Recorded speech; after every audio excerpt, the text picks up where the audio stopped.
Сәлем достар, қалайсыздар? Бүгін біздің тегін онлайн марафонның екінші күні, яғни бүгінгі біздің тақырыбымыз ИП және ТО жайлы болады. Оны қалай ашамыз, қандай банктен шот ашу керек, налогтары қандай болу керек, қандай налогты таңдау керек, және тендерге қатысу үшін ИП мен қатысқан жақсы ма, және ТО мен қатысқан жақсы ма, айырмашылықтарын айтатын боламыз. Одан кейін бізде жаңадан ИП ашып, жаңадан ТО ашып, сонымен қатысқан жақсы ма, немесе бұрынғы жұмыс істеп тұрған ИП ТО мен қатысқан жақсы ма, осы айырмашылықтарын айтатын боламыз. Сол үшін сабақты ақырына дейін қараңыздар, кеттік. ИП ТОны қалай ашамыз? ИП-ны ашу үшін сізде электронды цифровой қолтаңба болу керек. Оны бұрын карантинге дейін оны соннан алатын ек. Қазір әркім өзі егов порталына кіріп өзі ала алады. Ол үшін сізде удостоверение болса болды қолыңызда, сосын алатын компьютеріңіздің, сіздің өзіңіздің компьютеріңіздің веб-камерасы болу керек. Содан кейін ECP ключті ала бересіз. ECP ключті қалай алу керек және ИП ТОны қалай ашу керек деген сұрақтарыңыз болса, осы сабақтан кейін мен сіздерге бір тапсырма беремін және сілтеме беремін. Сол сілтеме арқылы өтіп ИП ТОны қалай ашу керек, ECP ключті қалай алу керек екенін инструкциясын бәрін алатын боласыздар. Кеттік. Енді бізде ИП-ны ашқаннан кейін оған шот ашу керек. Яғни менің өзімнің шотым бар, Народный банкта немесе Каспий Голдтың шотым бар, сол бола ма? Мен ИП-ға, ТО-ға шот ашпай қойсам бола ма? Жоқ, ол болмайды. ИП ТО дегеннің өзінің бөлек шоты болу керек. Ол кәдімгі бір юридическое лицо, ол заңды тұлға. Сол үшін сіздің өзіңіздің шотыңыз болмайды, ол жерде тек қана ИП-ның өзіне ашылғаннан кейін, ТО ашылғаннан кейін өзіне отдельный шот ашылады. Ол кез келген банктер аша береді, бірақ әр банктың өзінің отделениесі бар. Көбінесе ол басты ғимараттарында ашылады, яғни головной офистарында. Өйткені ол физлицоларға бөлек шот ашылады, юридический лицоларға бөлек шот. Енді қандай банктерден ашқан дұрыс және ол ақылы ма, бесплатно ма? Әрине, ИП ТО-ға шот ашу ол ақылы болады. Сіздің өзіңізге, жеке өзіңізге шот ашу ол тегін болуы мүмкін, бірақ ИП-ға, ТО-ға шот ашу ол ақылы болады. Мысалы үшін 2000 теңге, кейбір банктерде бесплатно, бірақ олардың комиссиялары бар, тағы да сондай бір нелер бар. Кейбір банктерде 2000 теңге, 5000 теңге, 10.000 теңге әртүрлі, бірақ оларда да әртүрлі өзінің қосымшалары бар. Мысалы үшін Каспий банкте мен жақында естім 12.000 теңге, бірақ ол жерде барлығы қосылған. Мысалы үшін интернет банкин қосылған, карточка қосылған, соның барлығы қосылған. Ал басқа бір банктерде бір 2000 теңге шот ашу, бірақ онда еш нәрсе жоқ. Ондай нәрселерді қосу үшін сізден дополнительно қосымша тағы да ақша алады сізден. Сол жағын ескерген дұрыс. Оны кейбір банктерде көріп, сұрастырып, қайсы банк тиімді екенін біліп, солай аштырған жақсы. Ал енді налогтар жайлы айтатын болсақ, налог деген ол мемлекетке төлейтін салық. Яғни сіз ИП ТО болып ашылып, мемлекетке тіркелгеннен кейін базаға сіз уже кәдімгі бір кәсіпкер болып тіркелесіз. Сіз кәсіпкер болғаннан кейін сіз мемлекетке ақша төлейсіз, налог төлеуіңіз керек, салық салуыңыз керек. Өйткені сіз кәсіп істеп жатсыз. Кәсіп істеген адам мемлекетке салық салу керек. Салық салудың түрлері бар. Ол НДСник, общее установление және упрощенка дейді.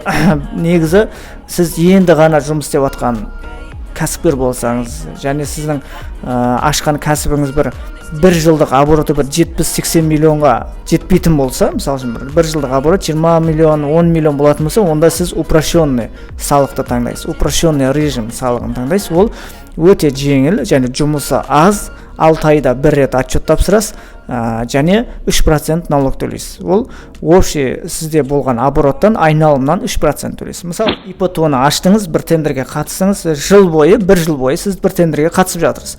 Бір жылдық сіздің оборотыңыз сізге ИП-іңізға түскен ақша, ИП-іңізден шыққан ақша, оның барлығын бухгалтер отчетына көрсетеді, оны есептейді, сіз оны есептемейсіз. Соның барлығын есептегеннен кейін сіздің оборотыңыздан, сол жердегі оборотыңыздан сіз государствоға 3%-ны аударасыз. 1,5% бөліп. Одан бөлек сіз ай сайын өзіңізге пенсионка, яғни зейнетақы қорына ақша салып отырасыз. Ол кем дегенде бір 42.500 теңгеден жоғары болады. Ең төмен айлық бізде 42.500 болса, содан жоғары болу керек. Мысалы үшін 50.000 теңге айлық көрсетіп қойсаңыз болады. Яғни 50.000 теңге айлық көрсетесіз, әр айдың 25-іне дейін сіз өзіңізге пенсионка аударып отырасыз. Пенсионка, страховой, медициналық, одан кейін жаңағыдай налогі бар, соның барлығын төлеп отырасыз.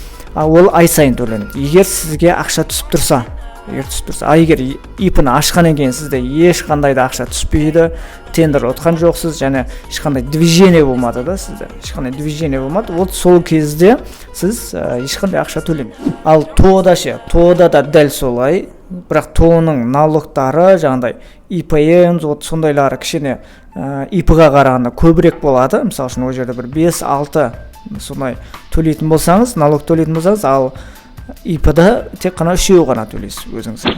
Одан кейін ТО-ның налогы, біреулер айтады, ол ТО-ның налогы 12%, ИП-ніңкі 3%, сол үшін ИП ашамын. Жоқ, олай емес. ТО-да да 12% төлесеңіз болады, ТО-да да 12% төлесеңіз болады. Ол жерде сіз таңдаған налогтық режимге байланысты. Мысалы үшін налогтық режимнің общий установленный және упрощенка деген түрлері бар. Ол общий установленный деген сөз, ол жерде сіз өзіңізге келген кіріс шығыстың барлығын есептейсіз.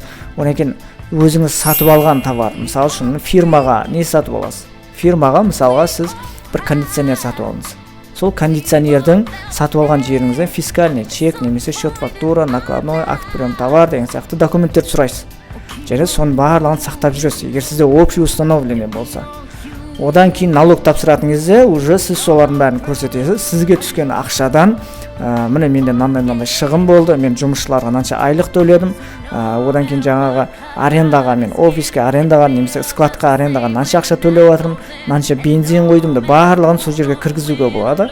Оның барлығын кіргізгеннен кейін сізге түскен ақшадан соның барлығын алып тастайды, сосын ар жағындағы ақша сіздің таза пайдаңыз болады. Сол пайдадан сіз 20% государствоға төлейтін боласыз. Яғни упрощенный режим ол общий айналымнан, общий обороттағы ақшадан 3% төлейтін болсаңыз, общий установленный деген режимде ол жерде сіз таза пайдадан 20%. Енді тендерге қатысу үшін ИП жақсы ма, ТО жақсы ма? Осы екеуінің айырмашылығын айтатын боламыз. Енді сіз қараңыз, сіз бір кәсіп жасайсыз, бір тауар сатасыз, немесе бір мебель жасайсыз, немесе бір услуга көрсетесіз, мінекей. Бірақ сізде ИП ТО жоқ, енді ашайын деп жатырсыз. Егер сондай бір кәсібіңіз болса, оның болашағына сеніп тұрсаңыз, мен осыны дамытамын, мен осымен істеймін десеңіз, онда сразу ТО аша салыңыз.